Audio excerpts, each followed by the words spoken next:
حضرت حبیب بن زید رضی اللہ تعالیٰ حضور کے صحابی جو مدینہ منورہ کے بازار میں چھاپڑی لگایا کرتے،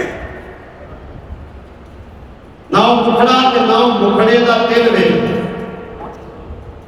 نہ مکھڑا نہ مکھڑے دا دل ویکھدے، او ویکھن تے عاشق دا دل ویکھدے۔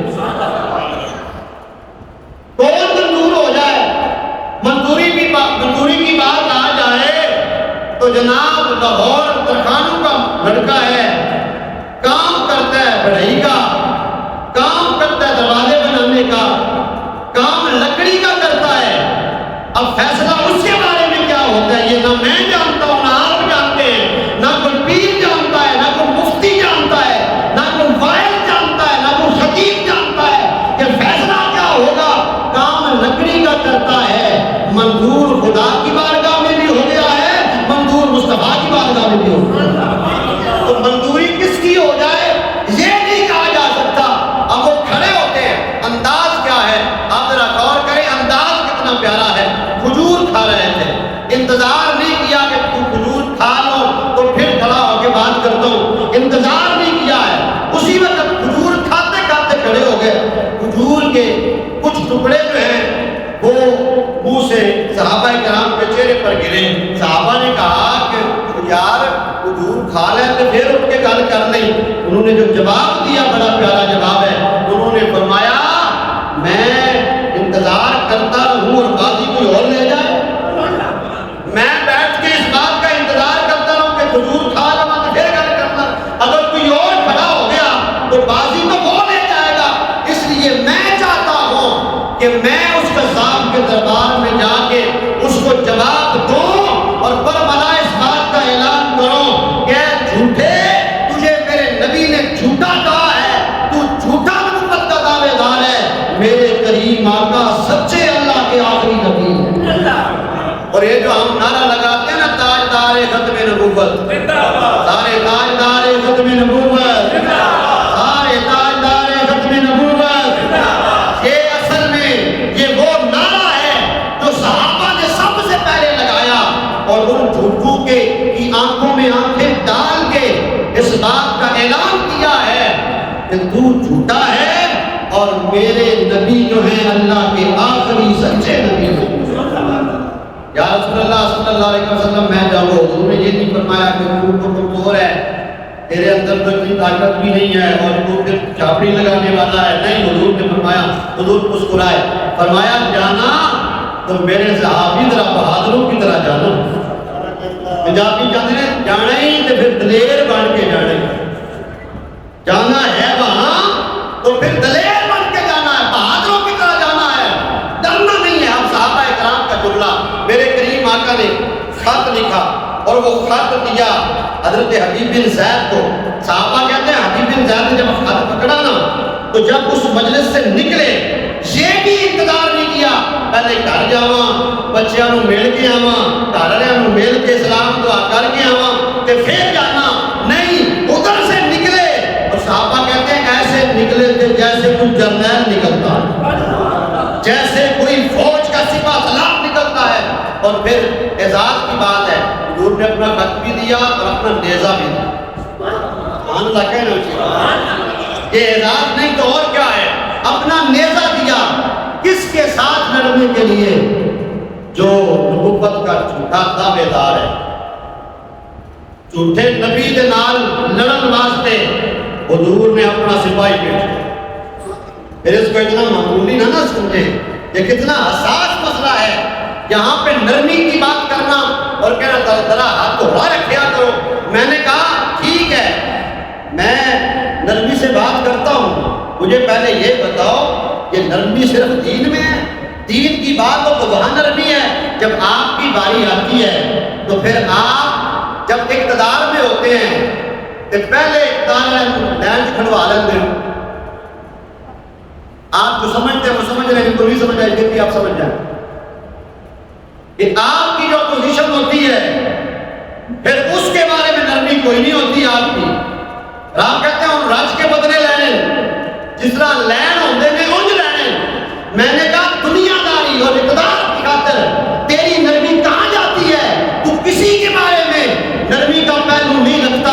تو جب میرے مصطفیٰ کی ختم نبوت کی بات ہو تو یہ اتنا حساس مسئلہ ہے کہ میرے کریم آقا نیزہ دے کے یہ بتا رہے ہیں کہ جب بھی کوئی جھوٹا نبوت کا دعوے دار سامنے آ جائے تو اس سے نرمی سے بات نہیں کرنی، اسے بتانا ہے کہ ہم حضور کے سچے غلام ہیں، اپنی جان تو دے سکتے ہیں پر اس مسئلے پر سمجھوتا نہیں کر سکتے۔ اس کو بتانا ہے، اس کو دکھانا ہے۔ نیزہ پکڑا حبیب بن زید نے، اور پھر یہ اتنا میں سمجھتا ہوں اگر دل سے اس کو سنا جائے اور بیان کیا جائے تو جو سینہ ہے وہ مدینہ بن جاتا ہے۔ حضرت حبیب بن زید مسیلمہ کذاب کے دربار میں پہنچتے ہیں اور جاتے ہوئے سب سے پہلا جو کام کرتے بڑا عجیب کام تھا، 40,000 اس کے پیروکار، پھر فوج کا ایک لشکر سامنے دربار میں جا کے نہ آپ ایسے جو حضور کا دیا ہوا نیزہ تھا اس کو زمین پہ کاٹ سبحان اللہ کہا تو جناب جاتے ہی زمین پہ کاٹتے، وہ حیران ہو جاتا ہے، عجیب گل ہے، دربار میرا، اختیارات میرے، اور ایک کیڑا بندہ ہے جڑا ایڈی جرت نہ لا کے نیزہ زمین وچ گاڑ رہا ہے اور پھر مینوں للکار رہا ہے۔ آپ نے فرمایا او جھوٹے یہ پکڑ، یہ میرے سچے نبی کا خط ہے۔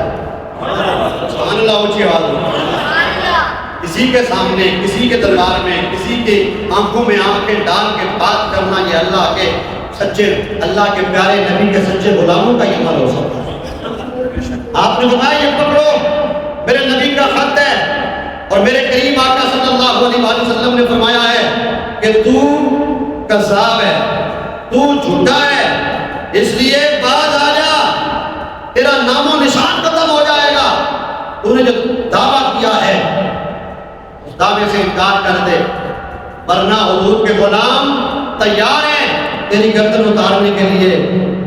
بڑا حیران ہوا، خط کو پڑھا، اٹھا، ہاتھ میں تلوار ہے، آگے بڑھتے ہوئے اس نے کاٹ گئی۔ اس نے کہا حبیب تیرے ڈر نہیں لگتا؟ اتنی بڑی بات، پہلے آ کے نیزہ گاڑا اور پھر اتنی اونچی آواز میں بات کر رہا ہے، تمہیں پتہ نہیں ہے میں کون ہوں؟ آپ نے مسکرا کے کہا مجھے پتا ہے، کیونکہ میرے نبی نے مجھے بتا کے بھیجا ہے کہ تو جھوٹا ہے۔ مینوں اس گل تے بھلیکھا لگ ہی نہیں سکتا، میں جانتا ہوں تو جھوٹا ہے اور جھوٹا نبوت کا دعوے دار ہے۔ اب سننا، کہتا پیچھے دیکھ۔ آپ نے جو جملہ بولا، آپ نے فرمایا جو نبی کے سچے غلام ہوتے ہیں نا وہ پیچھے نہیں دیکھتے، وہ کشتیاں جلا کے آگے بڑھتے ہیں۔ تو پیچھے دیکھنے کی بات کرتا ہے، پیچھے دیکھنا ہوتا۔ ان کے 12 بچے تھے، کتنے بچے تھے؟ سارے بولے کتنے بچے تھے؟ 12 بچے تھے۔ آپ نے جو جملہ بولا، آپ نے نہ تینوں پتا نہیں میرے 12 پتر نے تے 12 ہی چھڑ کے آ گیا، اور کس لیے آیا ہوں؟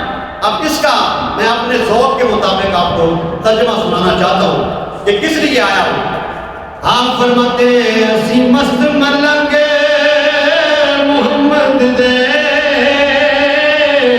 اسی حیدر دے مت والے اسی ختم نبوت والے اسی ختم نبوت والے۔ یہ کسی فرقے کا، جناب کسی مذہب کا، کسی سیاسی پارٹی کا یہ نعرہ نہیں ہے، یہ ہر مومن کا نعرہ ہے۔ حضور کے سچے غلاموں نے جھوٹے نبوت کے دعوے داروں کی آنکھوں میں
اجے بھی وقت دی من لے چھڈ دیاں گا. آپ نے مسکرا کے کہا تو ہماری تاریخ جانتا ہے 313 ماہ 1000 لشکر کے سامنے ڈٹ جاتے ہیں کیونکہ ہم نے کسی جھوٹے کا کلمہ نہیں پڑھا, اللہ کے محبوب سچے نبی کا کلمہ پڑھا ہے. اس لیے پھر جو ہوتا ہے کر لے.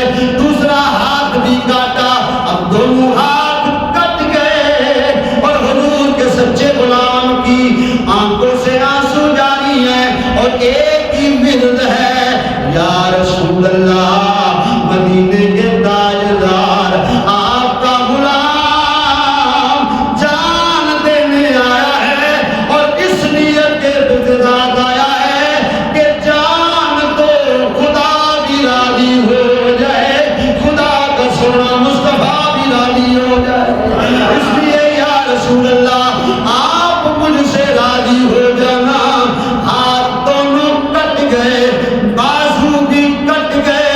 یہاں ایک بات کہنا چاہتا ہوں, آج 1.5 گل دا مولوی وہ پگ بن کے آندا صحابہ نے انج کیتا, صحابہ نے او کیتا, صحابہ نوں پتہ ہی نہیں سی. میں آکھیا چھلیا صحابہ قربانیاں نہ دیندے اج تو بھی کسے گاہ دا موتر پی لیا ہونا سی. اج تو بھی جناب کسے پتھر دے سامنے چکیا ہونا سی.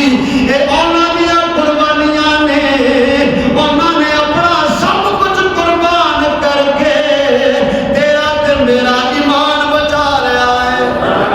میں کیوں نہ کہوں یار غلامان مصطفیٰ جان دینے سے نہیں ڈرتے, غلامان مصطفیٰ جان دینے سے نہیں ڈرتے. کچھ رہے یا نہ رہے پرواہ نہیں کرتے, کچھ رہے یا نہ رہے پرواہ نہیں کرتے. کیوں نہیں کرتے؟ گھڑی کا بادشاہ میاں محمد بخش آپ فرماتے ہیں کچا رنگ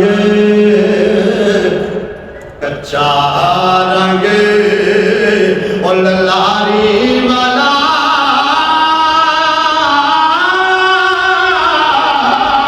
چڑھدا لیندا رہندا,